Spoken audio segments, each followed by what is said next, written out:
Dia, Tá bom. There we go. Pessoal, vou falar um pouquinho com vocês sobre o Space Framework. A ideia é passar isso de uma forma um pouco rápida, né? A questão da introdução e tudo mais, porque eu queria dar mais exemplos práticos para vocês de como que isso funciona, como que isso, pelo menos nós aplicamos lá na IBM, tá? Queria começar fazendo uma apresentação sobre mim mesmo, né? Então, acho que não está indo. There we go, beleza. Para quem não pode me ver, eu sou branco, tenho cabelos castanhos claros, que estão insistindo em me deixar. Estou usando uma camisa branca e um terno preto. Essa é minha família, meu filho, minha esposa. Tenho 18 anos, um pouquinho mais, já entrego um pouquinho minha idade, de experiência mais na parte de indústria, operações e supply chain. E recentemente eu fiz uma migração para a área de tecnologia, onde trabalho na IBM com a gestão de projetos ágeis, já aí quase 2 anos e meio que eu tenho atuado ali. Deixei também o QR Code, aproveitando o gancho aí do JP, com o meu LinkedIn, um canalzinho no YouTube que eu estou começando, colocando alguns conteúdos, então quem quiser interagir, quem puder se conectar, será uma honra a gente conversar depois, tá? Bom, e aí, nesse meio tempo, né, eu me aperfeiçoei nas metodologias ágeis, principalmente, é uma coisa que eu gosto bastante, então tem algumas certificações mais voltadas para a área do ágil e para a área de tecnologia também. E fora daqui, né, fora do trabalho, apesar de não parecer, mas eu gosto de praticar esportes, eu tento me manter sempre ativo. Ultimamente eu tenho corrido um pouco mais, gosto de cozinhar, aí isso vocês conseguem ver bem. E todo o meu tempo livre, assim, o máximo que eu posso, eu tento passar com a minha família, principalmente com o meu filho, que é o Vitor, que está ali um pouquinho na tela, né? Beleza, então, um pouquinho sobre mim, um pouquinho da minha vida. Agora, vamos falar de fato do Space. Queria fazer uma pequena introdução com vocês primeiro, para vocês analisarem um pouquinho qual que é o nosso cenário. Eu acho que muito do que eu vou apresentar aqui não vai ser novidade. Mas, recentemente, foi publicada em 2022, comecinho de 2022, uma pesquisa feita em 2021, pelo Slack, que se chama Reinventando o Trabalho. E aí, eu pincelei aqui para vocês os principais outputs dessa pesquisa, que indicam que os profissionais que participaram, e aí a gente tem todos os níveis aqui, eles têm uma preferência de ter uma agenda mais pré-definida, com liberdade, mas com um mínimo de organização. Então, 30% falou total liberdade. Eu não gosto de ter reuniões muito agendadas, previamente, eu prefiro ter uma coisa mais aberta ali, mais dinâmica, mas a grande maioria, 65%, gosta de poucas reuniões agendadas. E acho que muito do que a gente vê, principalmente desse pós-pandemia, é um número gigantesco de reuniões. Então, é uma coisa que... E por quê? A gente vai falar um pouquinho disso.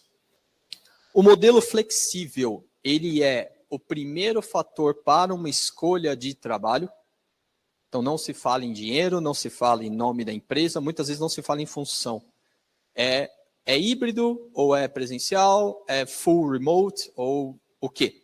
Né? E aí cada um tem a sua preferência. Então, normalmente, esse critério ele passa a ser o primeiro fator da escolha da grande maioria dos entrevistados. Fazer o que gosta para 42% dessa geração Z, eles priorizam isso em decorrência do trabalho. Então, muitas vezes eu não faço isso porque me dá um bom dinheiro, porque eu tenho uma perspectiva de carreira. Faço isso porque eu gosto. E aí, só ali, menos de 3% dos entrevistados realmente priorizam essa parte do salário. Então, vocês veem que, pelo menos da minha geração ali, já está mudando muito o peso, né? A balança está indo para um outro lado. A semana de trabalho de 4 dias, né? Foi feito um piloto no Reino Unido e, como resultado desse piloto, 15% dos trabalhadores não troca isso por dinheiro nenhum no mundo. Então, quem estava dentro desse piloto falou, cara, não importa o peso da proposta, eu não troco por trabalhar 4 dias. E só 1% das empresas que participaram do piloto não vão adotar o modelo. Ou seja, tem valor. Mais uma dinâmica que está sendo alterada aí no ambiente de trabalho. Deixei em vermelho porque é algo preocupante. A ansiedade tem aumentado muito. E aí teve 32% no aumento de diagnósticos de ansiedade no período computado. Isso, 1 ano. Tudo bem. Estávamos num período pandêmico, com certeza isso agravou, porém, não deixa de ser um resultado, um fator relevante. Além disso, estamos vivendo aí um boom de AI, então tem aquela preocupação, será que eu vou ser substituído, será que eu não vou? Mas, ao mesmo tempo, tem também um grande valor, um grande benefício de que o AI ele tem agregado para tarefas mais mecânicas, mais operacionais, mais repetitivas. A reputação, ou seja, o impacto que a companhia tem na sociedade, importa mais do que a tradição, do que o peso, do que a história dessa companhia. Então, ela está envolvida em causas sociais, causas ambientais e por aí vai. E, por fim, mais um item vermelho, que não é legal, o burnout ele segue em alta. Então, a gente tem registrado um aumento considerável do número de burnout.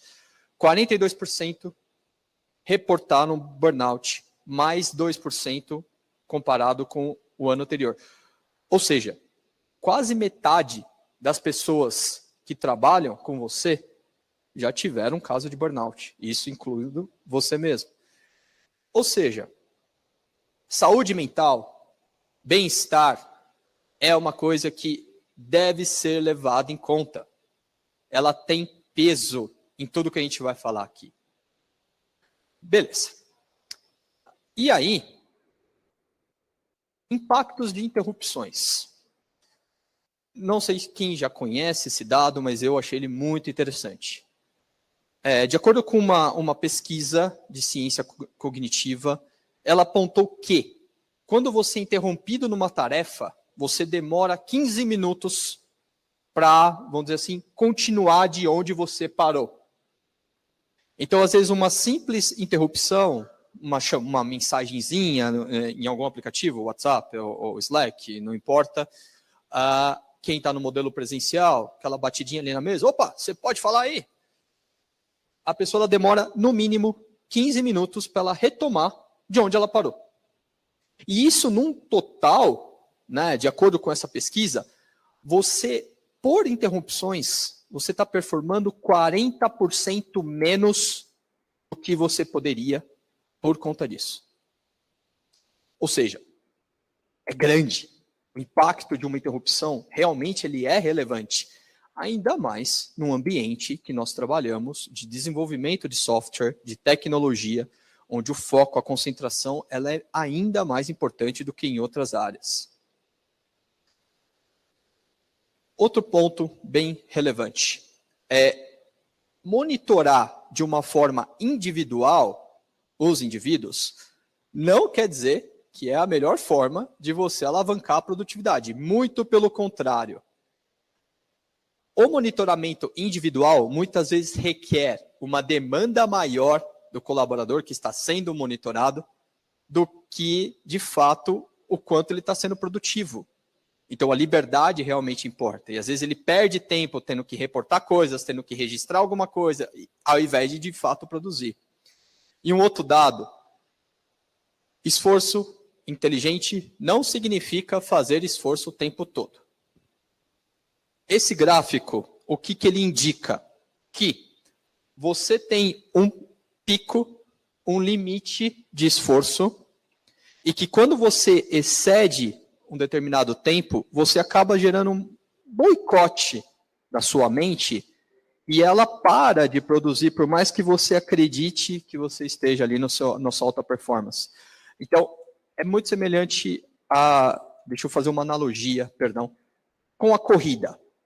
Você tem o sprint. O que é o sprint? O sprint são aqueles 100 metros, no meu caso 10, que você dá no máximo de velocidade que você pode. Não existe sprint de quilômetros.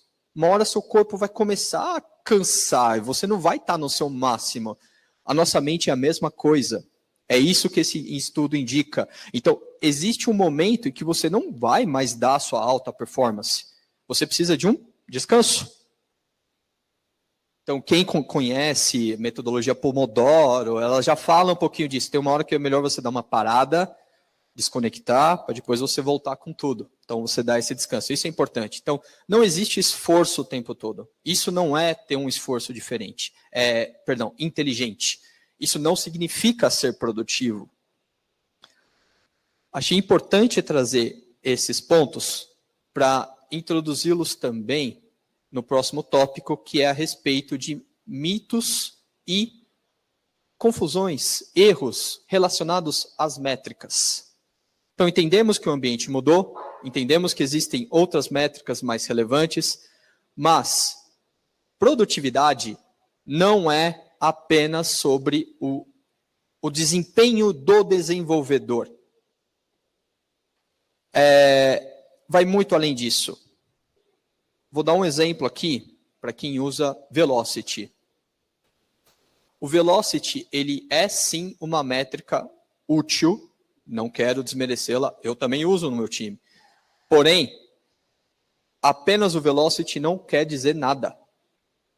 Muitas vezes o desenvolvedor está indo bem, mas não quer dizer que ele está entregando um trabalho de qualidade. Muitas vezes ele está indo mal, mas não quer dizer que ele é incompetente. Às vezes ele precisa de um estudo de uma stack específica, ou eu não estou provendo o ambiente necessário, ou a companhia não está provendo, ou ele tem um alto número de interrupções, e assim por diante. Então, muitas vezes a gente acaba se apegando a métricas individuais, métricas exclusivas, e não é sobre isso. Um outro ponto que é legal vocês entenderem é que não é só a performance do indivíduo. Vou fazer uma outra analogia com esporte. Esportes coletivos. Você tem a métrica do indivíduo. Então, futebol, você tem lá o artilheiro, você tem o maior assistente e assim por diante. Mas quem ganha o jogo é a equipe. Então, não importa que você tenha o artilheiro do campeonato, não importa que uma pessoa correspondeu a 80% dos gols do seu time. Seu time não ganhou o campeonato. Então, quanto que a contribuição individual ela impacta no coletivo? Essa análise mais ampla, a gente precisa começar a ter também. Uma única métrica não pode nos dizer tudo. Usei o exemplo do Velocity, mas existem até métricas nas próprias metodologias ágeis, do Kanban, por exemplo, que não indica tudo. Os executivos de mais alto nível, mais C-level, eles já entendem isso. Então, normalmente, eles não se baseiam em uma única métrica. Mas nós, mais no nível gerencial, média, baixa gerência, às vezes acredita que um único número pode me dizer o que está acontecendo. E não é bem isso. Penúltimo ponto. A produtividade ela só é necessária para os líderes, para os gerentes. Isso, infelizmente, é uma verdade que eu vejo em algumas companhias. E aí, o desenvolvedor, ele acaba se sentindo desmotivado em trabalhar com métricas de produtividade e fala, putz, é só para reportar para o meu chefe. Isso não vai me dizer nada, isso não vai me trazer nada. E ele tem as suas próprias métricas porque ele usa com o time, para ele se organizar, para ele desenvolver melhor. E muitas vezes o gerente nem sabe disso. Então, a gente precisa ter em conta também que as métricas elas servem para todo mundo. Último ponto, a produtividade não é só sobre os sistemas de gestão, os sistemas de desenvolvimento. Ela também analisa indivíduo e ambiente. Então, a gente precisa expandir a forma com que a gente analisa as métricas. A gente tem que ampliar o nosso campo de visão. E isso, o Space vai nos ajudar.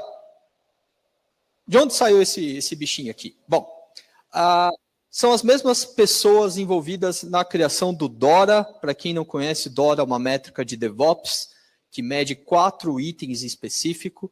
E aí, essas mesmas pessoas pensaram, poxa, o que dá para ir além? E eu confesso para vocês que foi a mesma motivação que eu tive, porque eu apliquei o DORA na minha equipe, mas eu estava sentindo falta. Tem alguma coisa que eu possa trazer além? E aí, um grupo de pesquisadores do GitHub, da Microsoft Research e da University of Victoria, sob a gestão da doutora Nicole Forsman, estabeleceram o que eu vou mostrar para vocês aqui, que é o Space, com uma única missão: entender que a produtividade ela pode ir muito além. Então, você filtrar parte desses mitos, parte desses erros que eu comentei aqui com vocês, e realmente entender uma métrica que seja democrática, algo que realmente te traga o cenário. E aí, o que significa Space? Não é analogia com espaço, ela tem um significado. O S, ele vem de satisfação e bem-estar.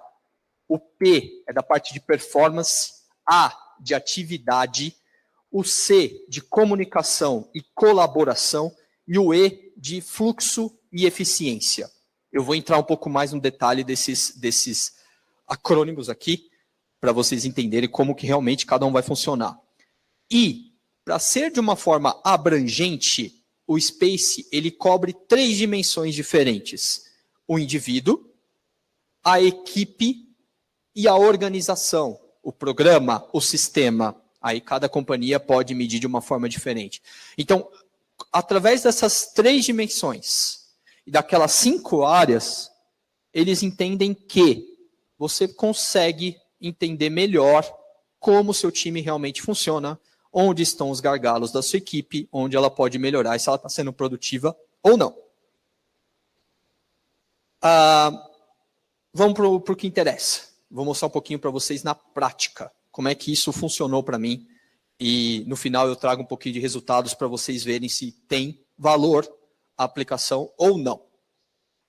Bom, primeiro,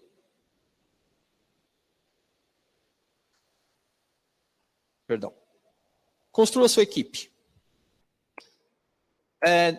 Por ser um piloto, por ser alguma coisa muito disruptiva, às vezes você chamar a equipe inteira do trabalho pode te gerar mais complexidade do que, de fato, te ajudar. Então, monta ali um time pequenininho, minha sugestão. Pega aquelas pessoas que você sabe que tem uma cabeça um pouco mais aberta. Tenta misturar muito perfil, muito estilo. Então, não adianta você só pôr seniors ou só pôr juniors. Eu acho que é legal você ter uma mistura para você realmente entender qual que é o cenário que deve ser explorado, como que ele pode ser trabalhado. Compartilhe essa ideia. Então, o que eu estou trazendo aqui um pouquinho para vocês é o que eu trouxe para o time também, por que é importante, da onde veio e tudo mais. Monta um brainstorming de métricas, e aí eu vou mostrar para vocês o nosso primeiro resultado. Então, assim, que métrica que a gente vai atacar? Quais são as que a gente já tem?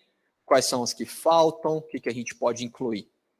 E aí começa a fazer, de fato, a medição desses resultados, e para cada resultado você tem que ter um plano de ação. Então, poxa, por que a minha métrica X está assim? Como é que eu posso melhorá-la? Vamos fazer. Então, é muito de construção, é uma dinâmica de conversa muito intensa que vocês vão ter nesses primeiros momentos do framework. O meu caso foi assim. Aqui é o meu primeiro exercício. O que a gente fez? A gente priorizou a parte de code review. E aí vocês podem ver que, além do code review, eu também coloquei algumas coisas mais relacionadas ao humano. Então, eu tenho pontos técnicos, mas eu quis incluir pontos relacionados ao indivíduo, ao ambiente e tudo mais, para realmente eu abranger o que o Space defende. Qual que é o grande objetivo dele? Então, se eu for olhar apenas métricas técnicas, métricas de produtividade, eu não vou estar sendo eficiente. Então, a proposta aqui foi misturar bem. É normal você ter indicadores duplicados, porque em uma linha você vai medir do indivíduo, a outra linha você vai medir do time. e até mesmo triplicados que você pode ter da organização também. Então, isso cobre o que eu comentei no início, de que você não pode olhar para uma única frente. É legal você ter uma visão mais ampla para entender o que está acontecendo. E aí, o primeiro, o S, né? Satisfação e bem-estar. Então, o quanto feliz, o quanto satisfeita a pessoa está. O que vocês podem usar para entender essas métricas? Satisfação geral. Uma survey, uma pesquisa, perguntando como que você se sente em relação à empresa, você indicaria essa empresa para algum lugar, para alguém, para um amigo, conhecido, como que você se sente em relação ao nosso ambiente de trabalho, discussões de volta ao escritório ou não volta, o que isso é para você. Pesquisa, garantir o anonimato é muito importante, para realmente você entender como que o indivíduo pensa e como que o time pensa. Retenção, muito simples, quantidade das pessoas que saem num determinado período de tempo. Não acho interessante incluir, por exemplo, pessoas que foram promovidas. Acho que isso é até um avanço de carreira, não deveria entrar no índice de retenção. Mas são realmente as pessoas que não estavam satisfeitas e acabaram partindo para um outro desafio, para uma outra empresa, porque não gostava do que estava ali. Essa é uma taxa muito importante para você entender como que está a satisfação e bem-estar do seu funcionário. Motivação e burnout. É muito difícil a gente manter as pessoas motivadas. Quem é gestor, quem é líder sabe disso. Mas existem alguns pequenos ajustes que você pode fazer para garantir que o desenvolvedor ele esteja motivado. E, gente, eu vou falar muito de desenvolvedor aqui porque eu trabalho num time de desenvolvimento de software. Mas isso você pode aplicar para qualquer tipo de equipe. Uma equipe de marketing, uma equipe de suporte ao usuário, não importa. Só muda um pouquinho os termos, mas é totalmente adaptável, tá? E aí eu vou dar um exemplo de uma aplicação de motivação. Tinha um desenvolvedor que estava muito focado em revisão. Ele, poxa, eu só fico revisando, eu não construo. Tinha um outro que relatou que ele estava muito focado em desenvolvimento. E ele acabava não pegando as outras frentes, ele não entendia do contexto, porque ele não tinha tempo de revisar o trabalho do colega, ou às vezes ajudar um colega. Então, entender como que a gente pode equilibrar um pouco mais a função dele, para que ele se sinta motivado. Porque, galera, vamos lá, a gente vai ter pressão no nosso trabalho, os prazos, eles são encurtados, não tem jeito, não tem segredo, não importa a companhia que você trabalha. Mas como que a gente consegue garantir que o ambiente fique leve e que o colaborador esteja motivado? Então, aqui é uma coisa que vai ajudar bastante vocês a entenderem esse primeiro quadrante, que é o da satisfação. Segundo, performance. E o que é a performance? São os outputs, são os outcomes, são as saídas, as entregas, de fato, que você vê que o time desenvolveu. Uma forma simples é o throughput. Então, quanto que eu entreguei, o que a gente trouxe, o que a gente conseguiu agregar. Uma outra forma, o próprio DORA. Então, tem as métricas do DORA que elas indicam ali os outcomes, as entregas do seu time, elas podem ajudar aqui. Então, vocês veem que o DORA é um complemento, ele não é a única métrica que você utiliza. E o reliability, então, quanto tempo que a sua aplicação está no ar, quanto tempo que ela saiu, qual que é o período que você levou para que ela voltasse ao ar no caso de queda. Então, esse tipo de métrica também é importante. Atividades. Como que a gente mede atividades? É a quantidade de ação que você tem desses outputs. Um exemplo.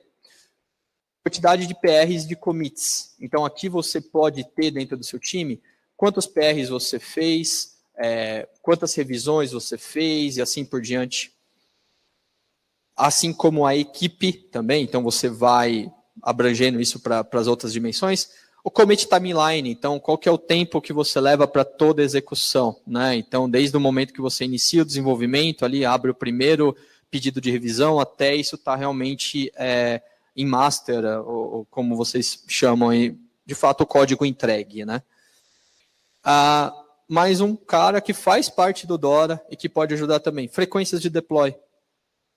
DevOps fala muito disso, né? Conforme você consegue levar mais deploys, mais itens em produção de uma forma rápida, você gera mais valor para o seu usuário, mais valor para o seu cliente.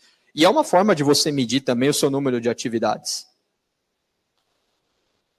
Então é legal que vocês entendam que não tem aqui métrica ruim ou métrica boa, é só você saber utilizá-la no momento certo e mesclar, né? Acho que esse é o grande segredo. Comunicação e colaboração. Como é que eu vou medir se o meu time se comunica? É a quantidade de mensagem que eles mandam? É se o cara é mais quieto ou se ele é mais... Não. Um exemplo de você medir a colaboração é essa parte de revisão, essa parte de ajuda. Então, muitas vezes você dá uma mentoria, você dá um guidance para algum colega, é uma forma de colaboração. E como que você mede isso? Você pode começar a entrar um pouco mais no detalhe e ver o quanto que isso decorre, de fato, do tempo da pessoa. O total cycle time, então, qual que é o tempo que você leva para realmente executar a integração de um código? Então, todas as etapas que discorrem do seu processo. O tempo de onboarding, o que é isso?